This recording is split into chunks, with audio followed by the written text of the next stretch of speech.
these polymers are hydrophilic and can absorb large quantities of water. Hydrophilic means water loving. ठीक है, इसने explain कर दिया है ना, can absorb large quantities of water, तो वाटर के साथ अटैच्ड हो जाते हैं बेसिकली ये. The diagram shows a part of a structure of a hydrogel. The hydrogel is formed from chains of one polymer which are cross-linked using another molecule. Okay. Cross-linkage यहाँ पे दी है हमें, इधर हुई हुई है, ये ईथर बॉन्ड होता है.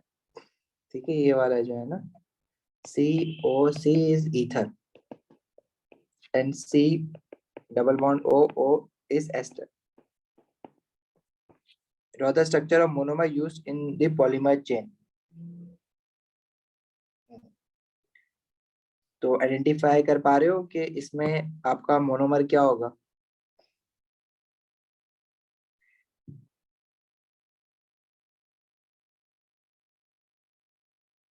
तो एक से ज्यादा मोनोमर, बिल्कुल.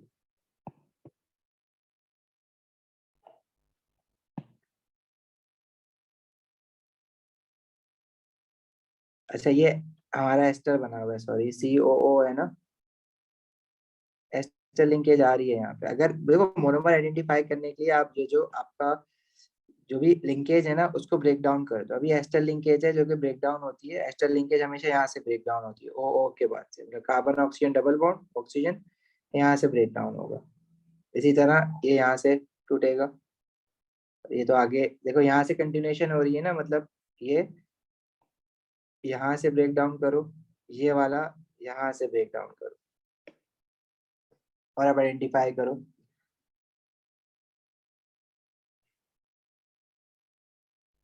तो देखो एस्टर बॉन्ड हमारा कार्बोक्सिलिक एसिड और अल्कोहल के साथ भी बनता है, और कार्बोक्सिलिक एसिड और एसाइल क्लोराइड के साथ भी बनता है.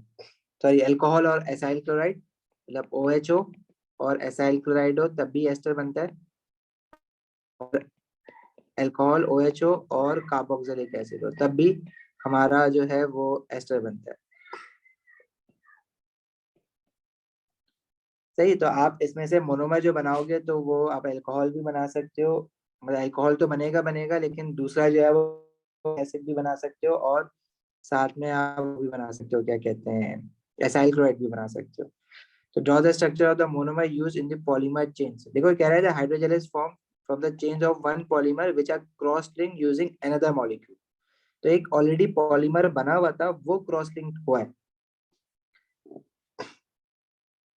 तो पॉलीमर चेन में one polymer which are crossing using another molecule. तो जो पॉलीमर चेन है ना, चेन ऑफ वन पॉलीमर, हमें वो आइडेंटिफाई करना.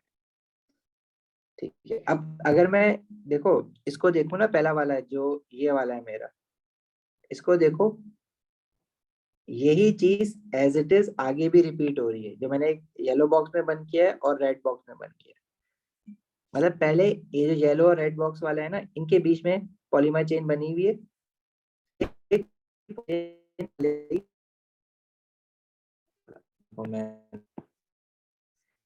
जो ऊपर रेड बड़ा रेड बॉक्स बनाया ना, ये पूरी पॉलीमर चेन नीचे वाली पॉलीमर चेन के साथ बॉन्ड बना दी है. देखो नीचे ये इस तरह से पर्पल में जो मैं बना रहा हूँ. तो इसको अगर मैं ब्रेक डाउन करूँ ना, तो अगर मैं पहले एस्टर लिंकेज छोड़ता हूँ, देखो चेन्स के बीच में जो क्रॉस लिंकिंग हुई है ना, वो एस्टर लिंकेज हुई. अगर मैं इसको ऊपर देखूँ तो ये पहले CH2 था, ये वाला, this is CH, this is CH2 CH, और यहाँ पे कार्बन ऑक्सीजन डबल बॉन्ड, और यहाँ पे मैंने OH लगा दिया, इसको तोड़ दिया ऊपर से, कार्बोक्सिलिक एसिड बना लिया. लेट्स से एसाइल क्लोराइड भी बना सकते हो. और यहाँ पे भी एक ऑक्सीजन डबल बॉन्ड है, COOH, ये वाला जो ये वाला है. तो जो ऊपर वाला कार्बोक्सिलिक है वो ये वाला. ठीक है, ऊपर वाले कार्बोक्सिलिक को भी ऐसे COOH ऐसे लिख देते हैं. यही पूरी एक पॉलीमर चेन जो है ना, नीचे भी थी, नीचे भी बिल्कुल ऐसे ही था, CH2 CH2. अच्छा सॉरी, नीचे वाली जो चेन है ना, उसमें बस ये आइडेंटिफाई करो, यहाँ पे अल्कोहल लगा. तो ये CH2 CH2OH, और इसके ऊपर ये जो CH2 है ना, इसने इसके साथ बॉन्ड बनाया. अगर तुम देख सको तो जिसको मैं ग्रीन में सर्किल कर रहा हूँ ना, ये वाले, तो ये ऑब्वियसली यहाँ पे कोई अल्कोहल होगा. क्योंकि अभी नहीं है फिलहाल पॉलीमर बनते वक्त, लेकिन अगर जब पॉलीमर नहीं था तो यहाँ पे ये ऑब्वियसली कोई अल्कोहल होगा जो इसके साथ एस्टर लिंकेज बना रहा है। ऊपर कार्बोक्सिलिक है तो नीचे अल्कोहल, अगर ऊपर एसाइल क्लोराइड है तो नीचे अल्कोहल ही होना। और ये जो नीचे वाला CH2 है जिसको मैं ग्रीन में अभी सर्किल कर रहा हूँ, ठीक है, इसके साथ नीचे इधर भी अल्कोहल होगा, क्योंकि देखो नीचे एक और कार्बोक्सिलिक फंक्शनल ग्रुप है जिसके साथ ये बॉन्ड बना रहा है। नीचे पूरी पॉलीमर चेन जो ऊपर बनी हुई है ना नंबर 1, 12 से नीचे वो ही आ गई है। नीचे जो है ना एक अलग पॉलीमर चेन जो अल्कोहल वाली है ऊपर नीचे। समझ आई बात?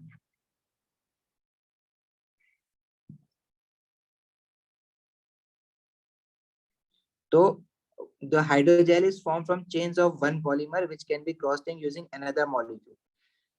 अच्छा, ऊपर वाली फर्स्ट ऑफ फर्स्ट मैंने लिखी है ना ऊपर, ये एक पूरी पॉलीमर चेन है। जो सेकंड वाला है ना ये एक मॉलिक्यूल है।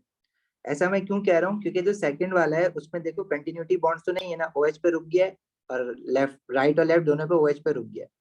लेकिन जो ऊपर वाला और नीचे वाला है ना उसमें देखो कंटिन्यूटी बॉन्ड्स हैं कार्बन के, मतलब वो पॉलीमर चले जा रहा है, वो खत्म नहीं हुआ है। जो ऊपर वाले और लास्ट वाला है जो ये पॉलीमर है, तो वो पॉलीमर चेन है। और बीच वाला जो है ना दैट इज अ मॉलिक्यूल, जो कि इन दो पॉलीमर चेन के साथ ऊपर नीचे बॉन्ड बना के इन दोनों चेन को आपस में एक साथ लेकर आ गया। अभी मुझे बताओ, जहां तक मैंने बात बताई वो समझ आई है?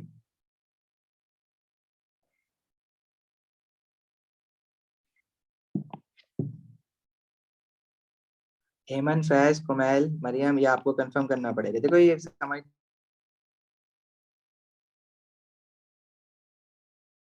ऑनलाइन में थोड़ा सा मुश्किल है ना, तो मैं दोबारा से बताता हूँ।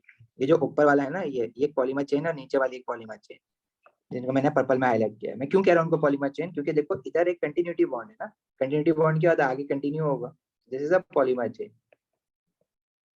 चेन होगी है। तो कार्बन कार्बन पॉलीमर चेन बनी हुई है, तो इट मींस कि ये अल्कीन मोनोमर्स हैं जो इन्होंने एडिशन पॉलीमराइजेशन की हुई है।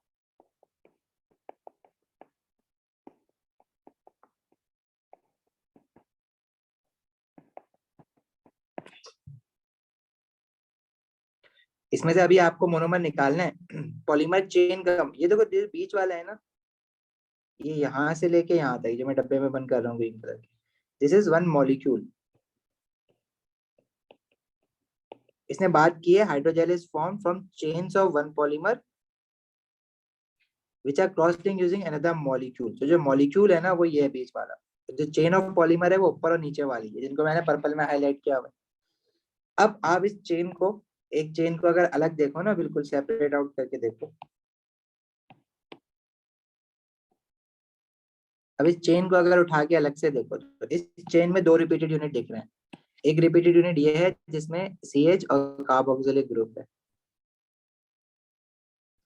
और फिर दोबारा वही रिपीटेड यूनिट आ गया जिसमें CH2 CH और फिर कार्बोक्सिलिक। बस फर्क क्या है कि कार्बोक्सिलिक नीचे कार्बन पे है, वो ऊपर चला गया, चीज एक ही है। मतलब अगर मैं रिपीटेड यूनिट देखूं तो रिपीटेड यूनिट क्या होगा, CH2, ये CH, और नीचे COOH, और आगे दोबारा यही है CH2 CH, और वो COOH उसमें आप नीचे लिख दो, एक ही बात। तो ये कंटिन्यूटी बॉन्ड, ये यहाँ से जो ये जो मैं सर ये बॉन्ड सी बना रहा हूँ ना, डबल ये ओ बॉन्ड बना, ये जी COOH नहीं है। COOH क्या मतलब? आप कार्बोक्सिलिक एसिड लिख रहे हैं ना, ये एक कीटोन है शायद। नहीं, ये कार्बोक्सिलिक, देखो ये तो आगे कंटिन्यूटी बॉन्ड है ना, आगे एस्टर बना हुआ है ये CO, और फिर O भी तो है ना सिंगल बॉन्डेड, तो ये एस्टर है। और एस्टर कब बनता है, जब या तो कार्बोक्सिलिक होगा या इसकी जगह मैं ये भी लिख सकता हूँ, क्या पता है एसाइल क्लोराइड हो, COOClO, सॉरी COClO। मैंने अभी कार्बोक्सिलिक लिख दिया है। तो ये जो मैं बता रहा हूँ कि जो पर्पल बॉन्ड बना है ना, बेसिकली यहाँ पे ये बॉन्ड क्यों बना है और ये बॉन्ड क्यों बना है, ये ना बीच में ना कार्बन कार्बन डबल बॉन्ड है basically. Carbon carbon double bond होगा, CH और COOH, ये एक मोनोमर है हमारे पास। ऐसा ही दूसरा मोनोमर जब इसके साथ आगे खड़ा हो जाएगा तो ये पॉलीमर चेन जो बना रहा है, जो आपके सामने अभी है ना पॉलीमर चेन ऊपर वाली, ये पॉलीमर चेन बन जाएगी। और बिल्कुल नीचे वाली, समझ आ रही है बात? तो ये मैंने मोनोमर आइडेंटिफाई किया है।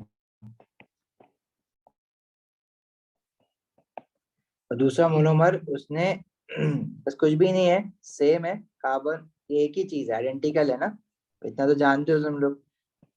जब ये पॉलीमर बनाएगा तो इधर एक कंटिन्यूटी बॉन्ड, ये कार्बन कार्बन डबल बॉन्ड खत्म होगा, ये COH, इधर एक एडजेसेंट कार्बन के बीच में, इनके बीच में बॉन्ड बन जाएगा क्योंकि एक एक बॉन्ड खत्म हुआ है। एंड दिस इज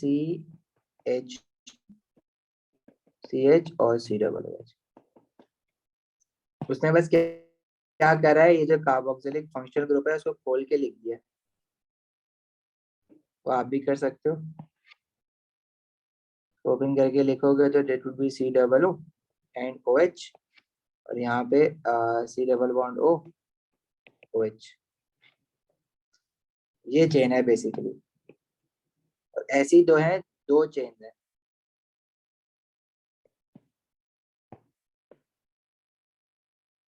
और इनके बीच में जो है ना एक मॉलिक्यूल आ गया है जिसमें क्या कहते हैं, यहाँ पे OH था,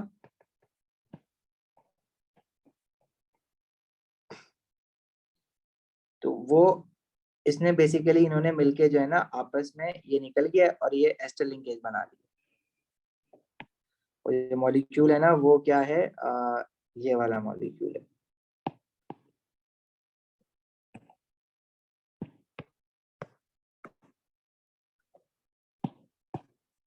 ये मॉलिक्यूल आ गया जिसमें इसने एक नीचे से और एक ऊपर से एस्टर लिंकेज बना दिया। ऐसा ही है, मतलब इसका जो नीचे वाली पॉलीमर चेन है ना, इसका COOH अगर मैं उठा के ऊपर की तरफ लिख दूं तो बी लाइक दिस,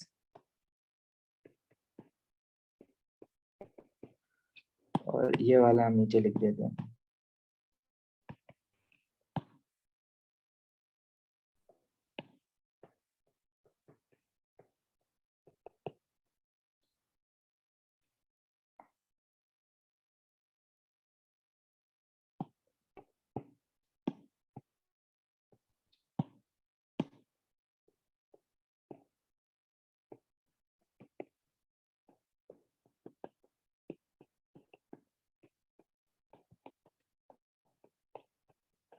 सही है, मॉलिक्यूल क्यों है कि इसमें कोई कंटिन्यूटी बॉन्ड नहीं है, इसको पॉलीमर चेन नहीं बोलेंगे। और यहाँ पे ये OH और H ये निकल गया, और ये इनके बीच में एस्टर लिंकेज बन जाएगी। समझ आई बात? एमन, फैज, कुमैल, मरियम।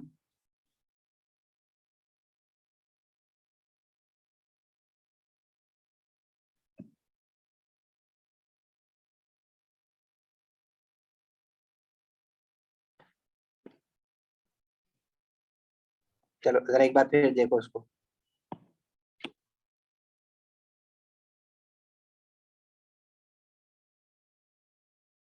ऐसे 10-12 क्वेश्चन कर लोगे ना तो ये चीज। उसने मुझसे कहा था जो हमारी हाइड्रोजेल है, it is form from the chains of one polymer. तो वन चेन ऑफ पॉलीमर्स जो थी from chains of polymer and molecule. Chain of polymer जो है हमारे पास बेसिकली वो ये चेन है, ये कंटिन्यूटी बॉन्ड दिख रहे हैं, और जो मॉलिक्यूल है वो ये वाला है, ठीक है, इसमें कोई कंटिन्यूटी बॉन्ड नहीं है। ये मॉलिक्यूल यहाँ से स्टार्ट हो रहा है, इसके ऊपर नीचे अल्कोहल होगा, और ये जो बॉन्ड बना रहा है ऊपर क्या कहते हैं पॉलीमर चेन है, उसमें कार्बोक्सिलिक फंक्शनल ग्रुप आ रहा है जिनके साथ बॉन्ड बना रहा है। तो जो पर्पल में हमने आइडेंटिफाई किया है ये पूरा एक पॉलीमर चेन है। अब ये कार्बन कार्बन लगे हुए ना इसमें, इसमें रिपीटेड यूनिट अगर आप आइडेंटिफाई करो तो ये एक रिपीटेड यूनिट है, और इसके बाद एक रिपीटेड यूनिट है। तो मोनोमर इज दिस। सही है।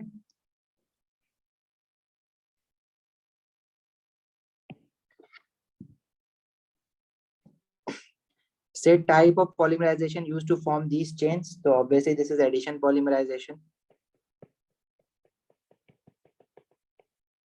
Draw the structure of the molecule used to cross-link the तो ये वो बीच वाला स्ट्रक्चर है हमारा। इसमें ऊपर नीचे OH OH लगा देना आपने, और कुछ नहीं करना। इधर एक OH है, इधर एक OH है।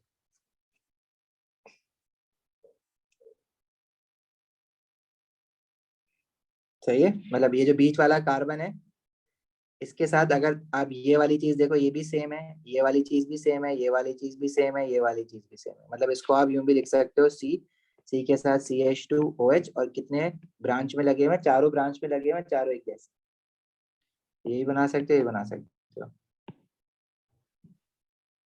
सही है। चलिए OH उसका हिस्सा नहीं है जो हमने इससे पहले बनाया था। नहीं, ये OH जो है इसका हिस्सा नहीं है, क्योंकि अगर आप यहाँ पे देखो तो ये जो मैं यार कलर, ये जो मैं येलो में हाईलाइट कर रहा हूँ ना, ये एस्टर लिंकेज बन रही है। एस्टर लिंकेज यहाँ से ब्रेक होती है ना,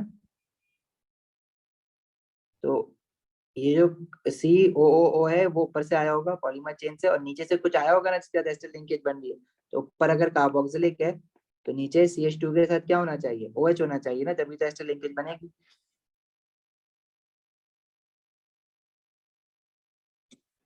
सही है। और इसी तरह यहाँ नीचे भी होगा वो OH। तो ये पूरा मॉलिक्यूल जो है वो सिमेट्रिकल है, CH2OH CH2OH, ऊपर भी CH2OH, नीचे भी CH2OH। फिर कह रहे हैं during the cross linking a small molecule is formed as a by product. तो सबको पता है बाय प्रोडक्ट, कंडेंसेशन पॉलीमराइजेशन हो रही है, एस्टर लिंकेज बन रही है, तो वाटर निकल रहा होगा। Once a hydrogel has absorbed water, it can be dried and reused many times. Explain why this is possible, referring to the structure of the opposite page. Opposite page? अच्छा, ये वाला पेज होगा ना, इसकी बात कर रहे हैं। अच्छा, इसके साथ ये वाटर को क्यों एब्जॉर्ब करेगा, वाटर तो ये मॉलिक्यूल है ना, पार्शियल नेगेटिव पार्शियल पॉजिटिव होता है, तो या तो वेन डर वाल्स के थ्रू अट्रैक्ट हो रहा हो, या आपका क्या हो रहा हो, हाइड्रोजन बॉन्डिंग हो रही हो। तो हाइड्रोजन बॉन्डिंग वाटर कर रहा होता है। अब कहाँ से हाइड्रोजन बॉन्डिंग होगी, जैसे फॉर एग्जांपल ये ऑक्सीजन है, एस्टर का इसमें पार्शियल नेगेटिव चार्ज है, तो ये वाटर मॉलिक्यूल्स को अट्रैक्ट तो कर लेगा। लेकिन हमारे पास हमें पता है कि हाइड्रोजन बॉन्डिंग इंटरमॉलिक्यूलर फोर्स है ना, which is a weak force, तो it can be easily broken. तो जब आप इसको ड्राई करोगे, हीट करोगे, थोड़ा वार्म टेम्परेचर में रखोगे, तो वाटर जो है वो वापस इंटरमॉलिक्यूलर फोर्सेस ब्रेक होंगे, वाटर मॉलिक्यूल विल इवेपोरेट। सही है। तो hydrogen bond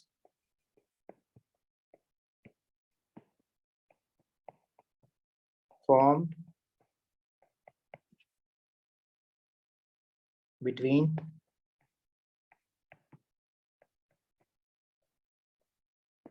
water molecules and hydrogel are broken easily.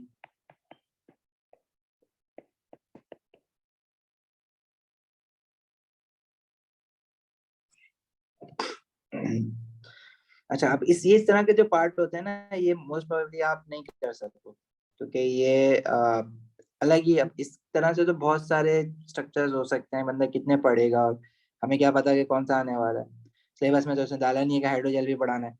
तो इस तरह के आपको न्यूमरस पार्ट दिख सकते हैं, जिसमें आपको अपना थोड़ा सा कॉमन सेंस और दिमाग लगानी पड़ती है, और मोस्टली ये क्वेश्चन जो है, यही क्वेश्चन गलत हो रहे होते हैं। तो इसकी कोई बात नहीं है, होता है। सही कह रहे हैं, not every available side chain in the polymer is cross link.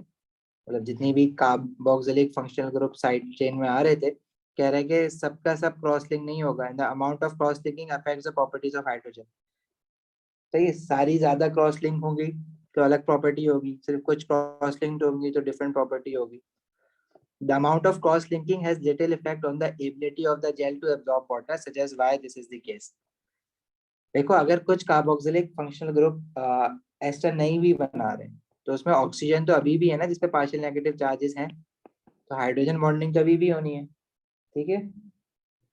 तो अगर आपने आइडेंटिफाई कर लिया ऊपर के हाइड्रोजन बॉन्डिंग की वजह से वाटर मॉलिक्यूल अट्रैक्ट हो रहे हैं, तो आप नीचे ऑब्वियसली आपको ये बात समझ आ जाएगी कि अगर आप जो है एस्टर लिंकेज हो ना हो, doesn't matter, carboxylic functional group है तो पार्शियल नेगेटिव ऑक्सीजन तो अभी भी एग्जिस्ट कर रहा है। ठीक है, तो even without cross linking OH bonds in polymer chain are capable of forming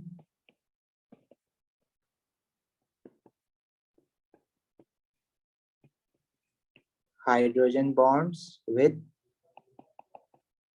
water molecules.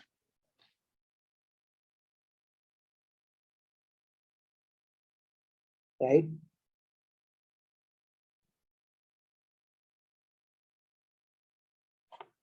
अच्छा, फिर कह रहा है suggest one property of a hydrogel that will change if cross linking takes place. Explain how the increased cross linking brings about this change. मतलब अगर cross linking ज्यादा होगी तो ऐसी क्या प्रॉपर्टी आ सकती है। अब ये हम लोगों ने जैसे फॉर एग्जाम्पल प्रोटीन्स में पढ़ा था, जब क्रॉस लिंकिंग बढ़ती है तो जो प्रोटीन का स्ट्रक्चर है वो ज्यादा स्टेबल होता है, टर्शियरी प्रोटीन जो होते हैं। तो आपके ख्याल से क्या होना, इस स्ट्रक्चर पे क्या फर्क पड़ जाएगा? एक से ज्यादा कोई बता सकते हैं, रीजनिंग हो सकती है, तो जरा बताओगे एक एक करके कि आप लोगों को क्या लगता है, किसको क्या लगता है कि क्रॉस लिंकिंग बढ़ने से स्ट्रक्चर पे जो हाइड्रोजेल की प्रॉपर्टी है क्या है कि वो एक तो वाटर एब्जॉर्ब कर रहा है, एक तो प्रॉपर्टी है क्रॉस लिंक। अब वो तो उसने पहले पार्ट में क्लियर कर दिया कि क्रॉस लिंकिंग हो ना हो, वाटर एब्जॉर्बिंग प्रॉपर्टी पे कोई फर्क नहीं पड़ना है। तो बाकी और कौन सी प्रॉपर्टी है जिसपे फर्क पड़ सकता है क्रॉस लिंकिंग बढ़ने से या कम होने से? अपनी कॉमन सेंस लगा लो, प्रोटीन को स्ट्रक्चर को ध्यान में रखते हुए। केवलार का स्ट्रक्चर याद करो, इसमें क्रॉस लिंकिंग थी तो केवलार क्या हो गया था, स्ट्रेंथ बढ़ गई थी, राइट, स्ट्रॉन्गर हो गया था ना वो। केवलार हमने पढ़ा है, तो वहीं से आपको एनालॉजी बनानी पड़ेगी चीजों की। और कोई बता सकते हो प्रॉपर्टी? सर मेल्टिंग पॉइंट को रिलेट कर सकते हैं।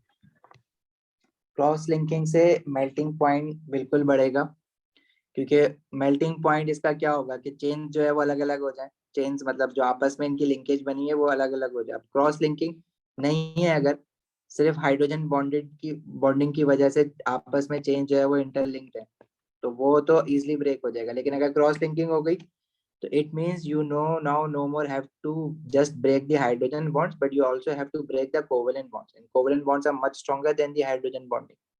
Yes, of course melting point will increase अगर आप क्या कहते हैं क्रॉस लिंकिंग बढ़ेगी, ठीक है, because now chains are attracted to each other through covalent bond which are harder to break as compared to hydrogen bonding. तो अगर आप melting point लिखोगे, melting point के लिए आप ये लिखोगे कि covalent bonds are harder to break, harder to break और more energy is required. इसके अलावा मैंने स्ट्रेंथ का बताया केवलार को सोचते हुए कि क्रॉस लिंकिंग होगी तो स्ट्रेंथ इंक्रीज हो जाएगी, chains are more strongly attracted to each other, तो मटेरियल इजीली टूटेगा नहीं। चेन्स आर, तो ये लिखना है आपने ना, more strongly attracted to each other, reason भी लिखना है ना उसका। स्ट्रेंथ बढ़ेगी क्यों? क्योंकि chains are more strongly attracted to each other. इसके अलावा कोई और कुछ बताना चाह रहा है?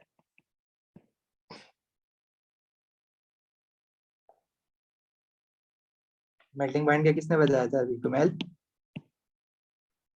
जी सर। योर एमन फैज मोर स्ट्रॉन्गर हो जाएगा, हाई मेल्टिंग पॉइंट हो जाएगा, मोर रिजिड हो जाएगा मटेरियल, फ्लेक्सिबिलिटी कम हो जाएगी, ठीक है, यही हो सकते हैं पॉइंट इसके।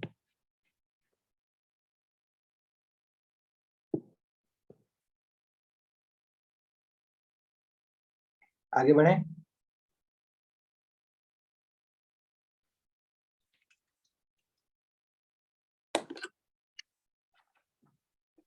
सर इसमें तो 3 पॉइंट्स नहीं मांगे हुए, अब तो सिर्फ 2 लिख रहे हैं, तो सिर्फ 2 मार्क्स मिलेंगे इसमें से। तो नहीं नहीं, आपको एक तो प्रॉपर्टी बतानी है ना, एक तो प्रॉपर्टी क्या है उसका मार्क होगा, और फिर उसको एक्सप्लेन करना एक उसका मार्क है। ओके ठीक है, 3 मार्क्स तो ऊपर वाला क्वेश्चन भी है ना, 1 मार्क तो ऊपर वाले का है। इसमें एक प्रॉपर्टी बतानी है 1 मार्क है, उसको एक्सप्लेन करना है 1 मार्क। टोटल इन 2 क्वेश्चन पार्ट्स के मिला के 3 मार्क्स।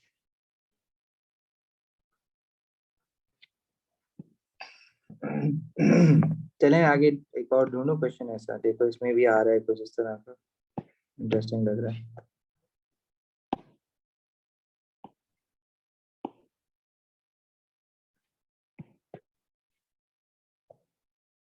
ये कह रहा है physical properties of polymers depends on the average relative molecular mass of the polymer chains and on the functional group present in the monomers। Direct functional group अगर cross linking कर रहा है तो ऑब्वियसली मैच पॉइंट बढ़ेगा। वैसे discussion हुआ, molecular mass बढ़ रहा है मतलब नंबर ऑफ एटम बढ़ रहा है, नंबर ऑफ एटम बढ़ता है तो वैन डर वाल्स फोर्सेस बढ़ती हैं, तो उससे भी मेल्टिंग पॉइंट बढ़ता है।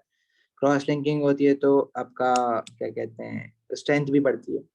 The presence of side chains in addition polymers can increase between the polymer chains in the bulk substance and hence reduce the overall density। अच्छा, साइड चेन जब आती है तो चेंज देखो, ये अगर 2 स्ट्रेट चेन्स है ना तो ये ज्यादा करीब करीब होंगी, लेकिन अगर याद करो साइड चेन आ जाती है तो इनके बॉन्ड अगर आपस में बन रहे हैं साइड चेन्स के, तो ये दूर दूर हो जाएंगी चेन्स। दूर दूर होने की वजह से जो वॉल्यूम वो ऑक्यूपाई कर रहे हैं वो बढ़ जाएगा, मास तो वही है ना, और अगर वॉल्यूम बढ़ जाएगा तो डेंसिटी कम हो जाएगी। अच्छा, in condensation polymers it is the nature of the side chain that it is often more important since this can lead to cross linking of the polymer chains forming a 3-dimensional structure। जैसे proteins में हो रहा था, जैसे Kevlar में हो रहा था। अच्छा, next is it is saying for each of the following polymers give the structure of the monomers and state the type of reaction used to produce this polymer। अब ये तो बड़ा आसान है ना, ये तो हमने इनफैक्ट पढ़ा हुआ भी है, तो इसमें तो हमें कोई प्रॉब्लम नहीं होनी है। साफ साफ दिख रहा है कि अमाइड लिंकेज बनी हुई है यहाँ पे, तो type of reaction will be condensation polymerisation.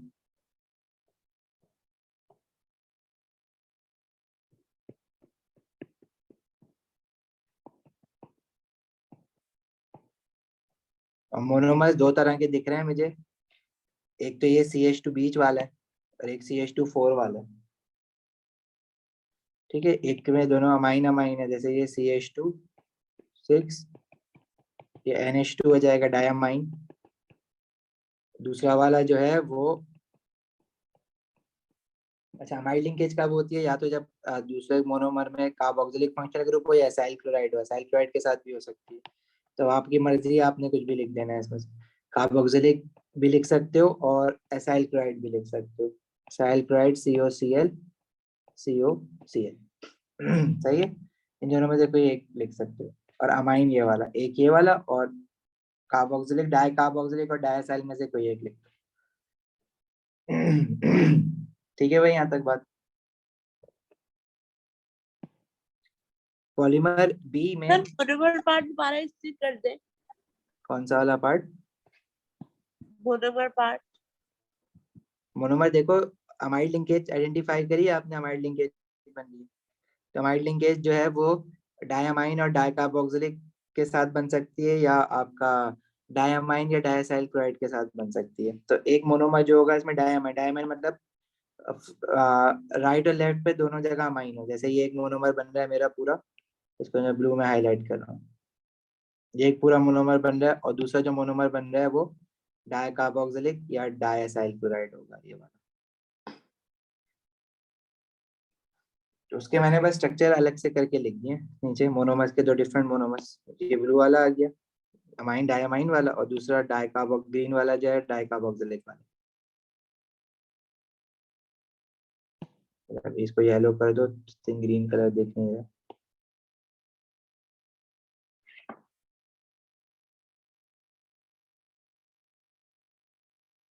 सही है।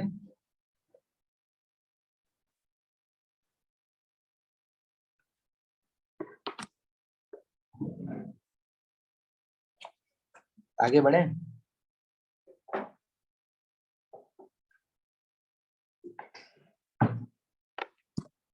Yes sir.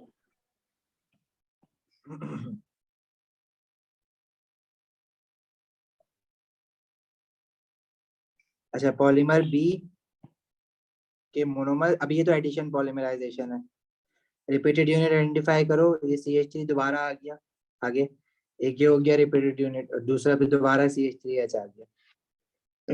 तो दिस इज एडिशन पॉलीमराइजेशन, और जो उसका मोनोमर है बेसिकली ये रिपीटेड यूनिट है ना, इसके कार्बन कार्बन डबल बॉन्ड। ये तो आसान था। सी आ जाओ। अब यहाँ पे अगेन कार्बोक्सिलिक दिख रहा है, यहाँ पे अमाइन दिख रहा है, तो अगेन जब इस तरह की चीज आ जाती है, दिस इज कंडेंसेशन पॉलीमराइजेशन। अब यहाँ पे ना प्रॉब्लम ये है कि इसको थोड़ा सा, अब रिपीटेड यूनिट मुझे नहीं दिख रहा है इसमें, मतलब ये एक ही तरह का मोनोमर है जो आपस में एक दूसरे के साथ कंबाइन होकर पॉलीमर बनाएगा, मतलब सिंगल मोनोमर है हमारे पास। तो इसको समझना थोड़ा सा मुश्किल है, मतलब क्योंकि एक ही रिपीटेड यूनिट लिखते हैं ना, मतलब अगर मैं इसको एक से ज्यादा रिपीटेड यूनिट बनाऊं ना, तो इट मीन्स के दोबारा ये चीज आ जाएगी NH, फिर again you will have CH2 5 C+O, इधर NH। इसको और अगर फर्दर बना के देखें,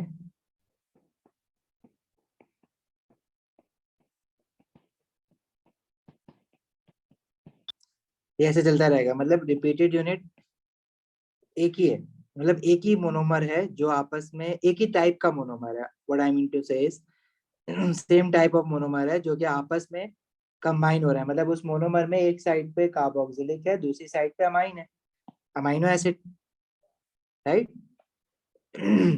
तो क्या होगा आपका, जैसे ये है ना CH2 5, एक साइड पे कार्बोक्सिलिक है और दूसरी साइड पे अमाइन है, अमाइनो एसिड, ये लोग आपस में एक ही मोनोमर बना सकते हैं ना पॉलीमर प्रोटीन।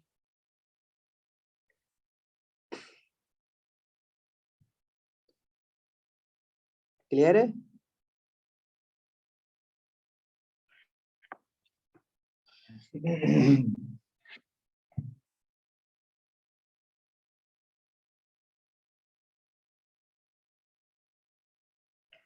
फिर कह रहा है look at the structure of the 3 polymers and answer the following question, suggest why the density of B is lower than that of ए।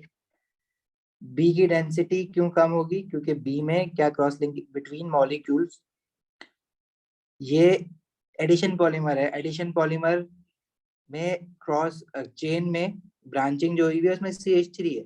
अब CH3 क्या किसी चीज के साथ फर्दर भी बॉन्ड बना सकता है? नहीं बना सकता, कोई लिंकेज नहीं बना पाता। CH3 थोड़ी कार्बन कार्बन डबल बॉन्ड होता तो बात समझ आती ब्रांच में। तो वो जो क्रॉस लिंकिंग होती है वो हमेशा या तो अमाइड लिंकेज हो रही होती है या एस्टर लिंकेज हो रही होती है। तो बी में किसी किस्म की क्रॉस लिंकिंग नहीं हो सकती, मतलब ये जो चेन है पॉलीमर चेन, एक पॉलीमर चेन होगी फिर दूसरी पॉलीमर चेन होगी दूसरे के नीचे, क्रॉस लिंकिंग नहीं होगी इनमें। इनमें जो सिर्फ अट्रैक्शन होगी वो वैन डर वाल्स फोर्सेस ही होंगी, करीब करीब होंगी एक दूसरे के, करीब करीब होंगी तो इट मीन्स के वॉल्यूम कम ऑक्यूपाई कर रही है, वॉल्यूम कम ऑक्यूपाई कर रही है मतलब डेंसिटी ज्यादा है, मोर कॉम्पैक्ट है। तो डेंसिटी बी की ज्यादा होगी या ए की, तो ए में हमारे पास क्रॉस लिंकिंग हो सकती है, हाइड्रोजन बॉन्डिंग के थ्रू भी क्रॉस लिंकिंग हो सकती है। जैसे एक मेरे पास ये चेन है, इसके बीच में मुझे दिख रहा है कि भाई अमाइड लिंकेज है इस तरह से, तो इसके नीचे जो चेन होगी उसमें भी इस तरह से हो सकता है ना, हो सकता है, क्या होगा, इनमें कुछ नहीं तो यहाँ पे हाइड्रोजन बॉन्डिंग तो बनेंगे ना, क्रॉस लिंकिंग हाइड्रोजन बॉन्ड भी होता है, आयनिक बॉन्ड भी बन जाते हैं, कभी कभार कोवलेंट भी बन जाते हैं, जैसे ऊपर वाले क्वेश्चन में देखा था डाइसल्फाइड ब्रिजेस भी बन जाते हैं।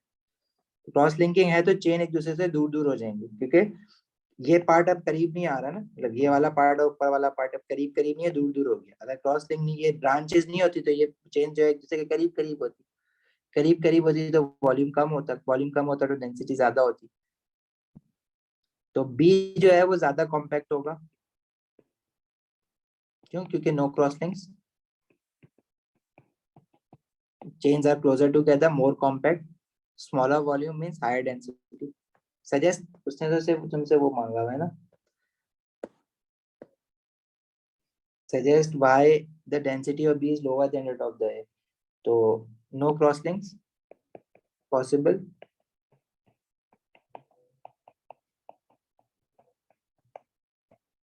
In B, ठीक है,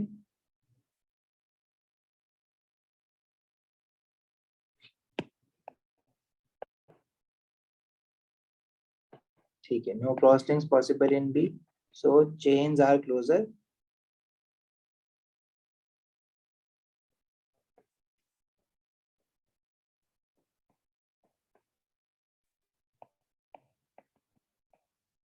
Closer together.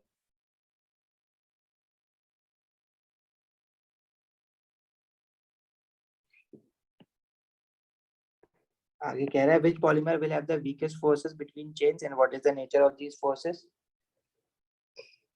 तो weakest forces किसमें होंगी?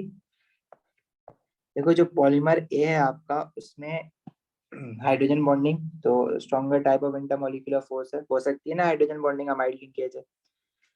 और जो पॉलीमर सी है उसमें उसमें भी हाइड्रोजन अमाइड लिंकेज है, तो हाइड्रोजन बॉन्डिंग हो सकती है, बिल्कुल हो सकती है, ठीक है।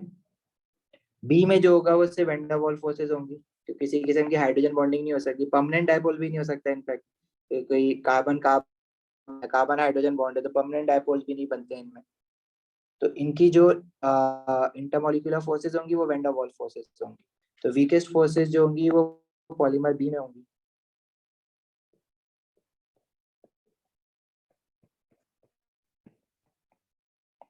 इन बी, ठीक है। और नेचर क्या होगी इनकी? Van der Waals forces.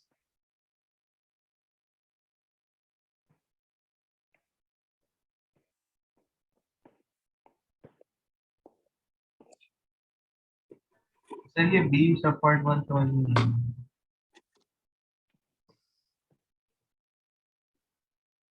B suggest by the density of B is lower, मतलब जो पॉलीमर हमारा बी है इसकी डेंसिटी क्यों कम है, ये पूछ रहा है। तो देखो, अच्छा बी की डेंसिटी कम कह रहे हैं हमने, ए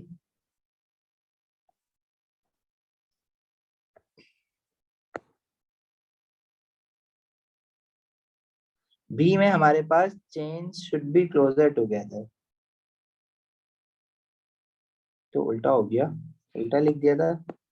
no cross links possible in B, so chains are closer together.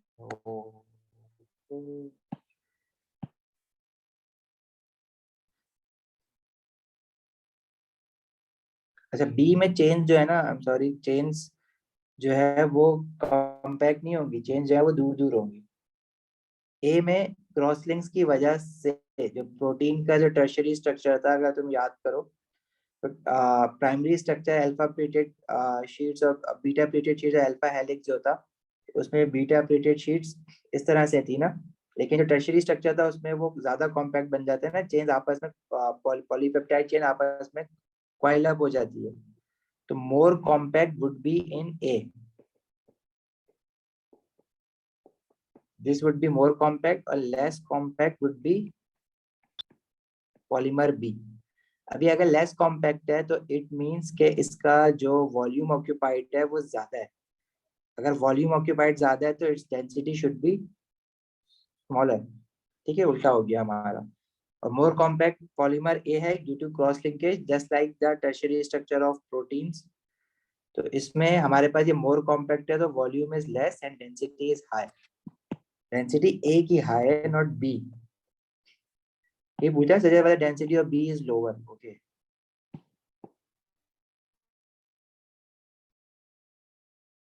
चलो जिसने पूछा ना, again thank you so much, पढ़ लिया दोबारा। तो बी की डेंसिटी लोअर इसलिए है क्योंकि बी में हमारे पास जो है वो क्रॉस लिंक्स नहीं है, no cross links in B, so less, नहीं बल्कि ना less compact structure, if structure is less compact means